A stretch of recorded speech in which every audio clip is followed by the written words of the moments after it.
Welcome friends, আমি সৌরভ। তো আমি এখন কথা বলবো অক্ষয় কুমারের নতুন আপকামিং মুভি স্কাই ফোর্স। তো স্কাই ফোর্সের নতুন একটা গান রিলিজ করা হয়েছে, যে গানটির টাইটেল ছিল মাই, এবং এই গানটিকে গেয়েছে কিন্তু বি পার্ক।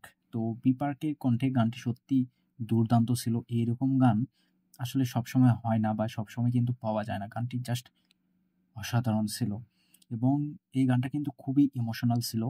আর বিশেষ করে এই গানটাতে যে সিনগুলো ইউজ করা হয়েছে, বেসিক্যালি প্রত্যেকটা সিন এতটা ইমোশন, মানে আপনার ভিতরে জুড়ে দিবে। এবং এই গানটা যে আপনি গানটা কান দিয়ে শুনবেন, কিন্তু গানটা আপনার মনে একটা ইমোশন তৈরি করবে। সত্যি বলতে এই গানটি খুব ইমোশনাল ছিল। আর বিপাকের কণ্ঠে গানটি খুব সুন্দর ছিল, দুর্দান্ত একটা গান হয়েছে। গানটির মিউজিক করছেন তানিশ বাগচি এবং এবং গানটির লিরিক্স করছেন মনোজ মুন্তাশির।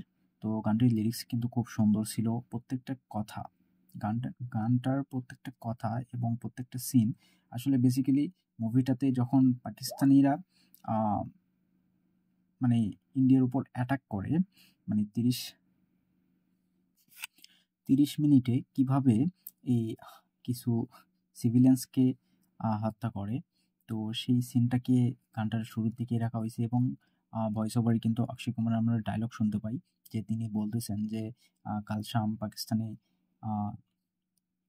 তো এই যে ব্যাপারটা, গানটার শুরুর দিকে একটা ইমোশনাল সিন জুড়ে দেওয়া, এবং বিপার্ক তিনি যেভাবে গানটিকে শুরু করতেছেন তার কণ্ঠে, তিনি সবসময় যে গানগুলো করে থাকে, ইমোশনাল গান করে থাকে, এটা আমরা প্রত্যেকেই জানি। তার কণ্ঠে অন্যরকম একটা ইমোশন আছে।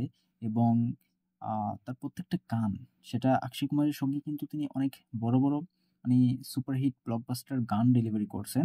সেটা ফিলহাল, ফিলহাল 2 কিংবা তেরে মিট্টি, এইরকম গানগুলো প্রত্যেকটা দর্শকের কিন্তু দুর্দান্ত লাগছে, আমি জানি। তো এই গানটাও কিন্তু অনেক অনেক ভালো লাগবে। বেসিক্যালি স্কাই ফোর্স এই মুভিটি কিন্তু অনেকবার আসলে পোস্টপোন করছে। আর পোস্টপোন করার রিজন একটাই, যেহেতু ফাইটার মুভিটা 2024-এর গোড়ার দিকে রিলিজ করা হয়।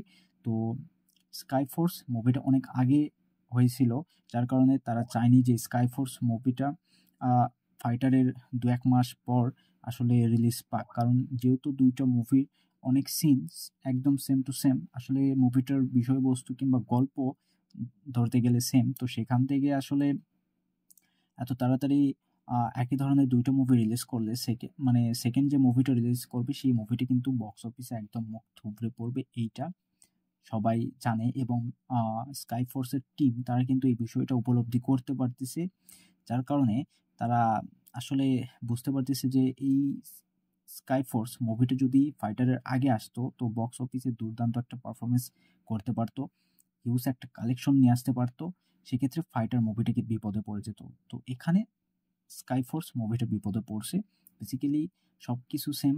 এবং আজকে গানটা খুব সুন্দর ছিল, যথেষ্ট ভালো গান। গানটাতে যে সিনগুলো দেখানো হয়েছে খুব সুন্দর ছিল। বেসিক্যালি অনেক সিন দেখবেন যেগুলো আসলে ভিএফএক্সে প্রবলেম ছিল, তারপরেও কিন্তু এটা একদম আমি বলবো যে অক্ষয় কুমারের ক্যারিয়ারের সেরা একটা মুভি হতে পারে, সেরা একটা মুভি হতে পারে।